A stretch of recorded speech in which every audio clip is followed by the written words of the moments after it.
So I had a really wonderful time. I loved it. I didn't really have any formed expectations about it. It felt very undermarketed compared to some of the other Marvel movies. Maybe I was just like watching all the Comic-Con coverage and like DC stuff. That's possible, but I hadn't really seen a ton about it. I wasn't prying. I knew that there was a lot of drama in the past as far as like the big wigs swapping out. So I just kind of shut off my mind and I was like, I'm going to see it whatever way. So I sort of resigned my mind to that. Didn't come in with like expectations either way. And I loved it. I think it's an incredibly entertaining movie. Definitely one of the better standalone character films that we've seen Marvel do so far. Oh yeah. Because pretty much Thor has bombed out for me like just about every time. It's that movie that I'll watch with all my friends and just heckle at ceaselessly. Iron Man has had its ups and downs for sure. First one was great. I really like the third one. Yes. That was pretty divisive Good. You're too. one of the good ones. Yeah. Well, yeah, no. Yeah. But yeah, so there are different standalone films that I've liked for different reasons. And while Winter Soldier, that's like the top. That is one of the pinnacle standalones for me. But yeah, I think that there was something that was just so sweet about this movie. I don't know. I laughed a lot. I had a really great time. I enjoyed Paul Rudd a lot. I think that he did his Paul Rudd thing, and I think it worked for his character. Evangeline Lilly did a really great job as well. I liked her. Man, what else? Yeah, I'm glad that I saw it in theaters. Very, very fun to go with people and just a good time. I look upon it very, very favorably. I could nitpick at whatever little details. Not the best, but really, really good, really solid. Yeah. So that's kind of my impression, but yeah. Yeah, it's absolutely solid. The more I think about it, the more I like it. It doesn't have like the big lofty ideas like Age of Ultron did. That's right. Probably my favorite Marvel movie, even though a lot of people would get mad at me for saying that. That's still not objectively best, but that's the one I like to talk about the most at the very least. Ant-Man, I don't like to talk about it that much, but I rush it out to everyone. I'm like, no, you got to see it because just see it. It's a total like palate cleanser of a movie. Like every summer blockbuster's like gotta be big, big, big, big, big. Ant-Man's like small, like literally the smallest, most finite small point or infinite small point in a sense. Yeah. In the finale, I'll talk a little bit about spoilers in a second, but it's just a really good time. It feels like a movie Joe Dante would have made, like the guy behind Gremlins and a bunch of other weird ass movies. Right. He made a movie called Voyager or something. Like it's about a small Dennis Quaid being launched into the body of another larger actor, and it's kind of a comedy, kind of adventure. Right. It's really weird, but I like it a lot. And but Ant-Man I think is more in common with the first Iron Man in that it's very small scale approach to the superheroic stuff. It's almost like a superhero movie by accident, so kind of perfect for Scott Lang.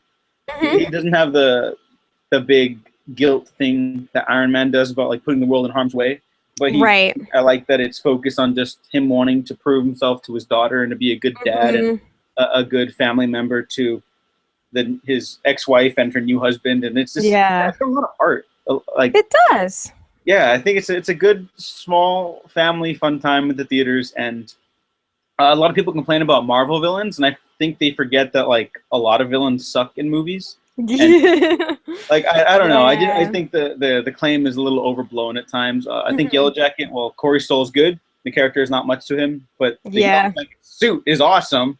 I know. And the fight scenes are so inventive and so outlandish and just bonkers. Like they're literally bonkers. Peyton Reed did a good job, but go ahead.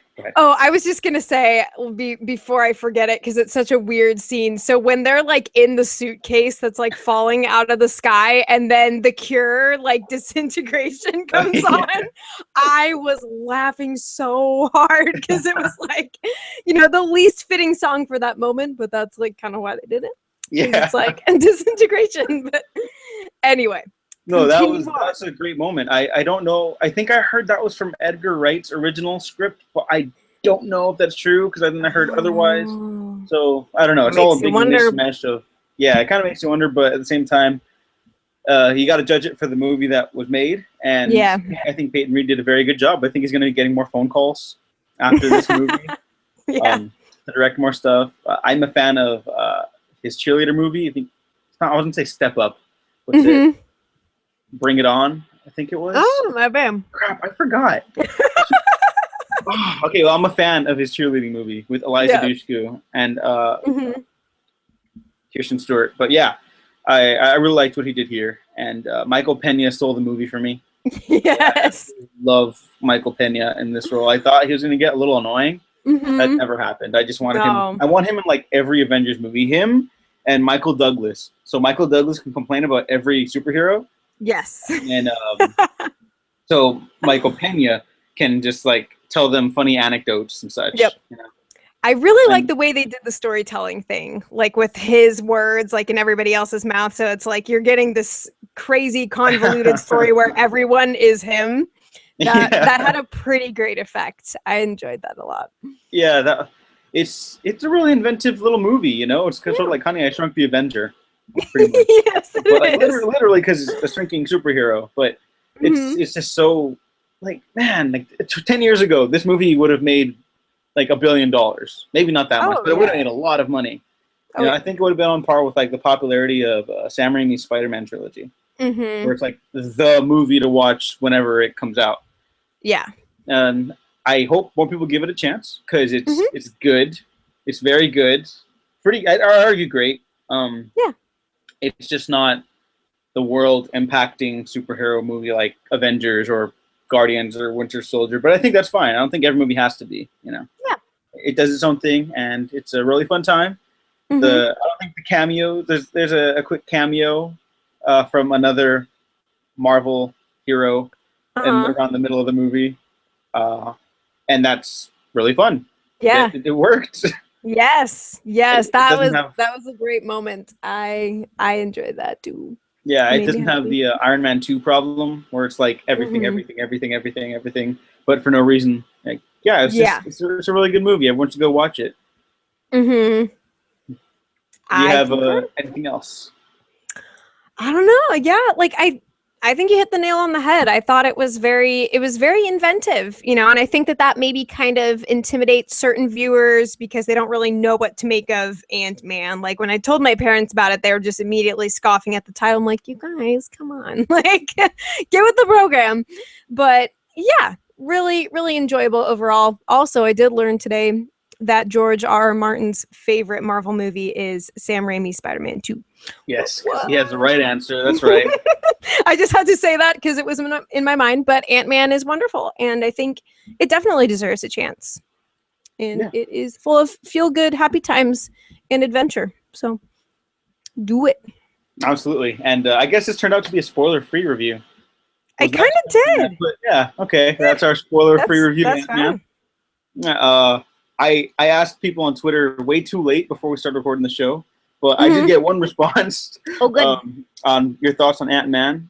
At the real Matt C says it's like Ocean's 11 with a superhero. Wonderful. Yeah. Yes. And I love the Ocean's movies, so this is my jam. This is my jam. Yes. All right, Emily, that's it for us today. Where can the people find you? So you can find me on YouTube at Mighty Sophia, EM, the word mighty, and SOFIA, which is also my Facebook and my Twitter. Bada bing, bada boom.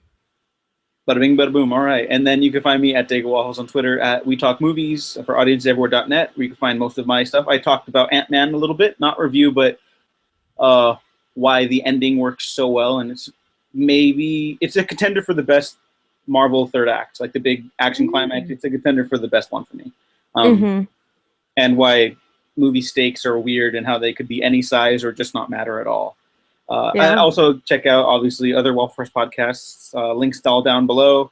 Or start putting this up on iTunes, so definitely subscribe to there whenever these get up. Sorry, I don't have a specific date. And if you like this, subscribe, obviously, like it, share it. Let's talk about stuff. And that's it for this episode of Waffle Press TV Hangouts. We have been professionally unprofessional.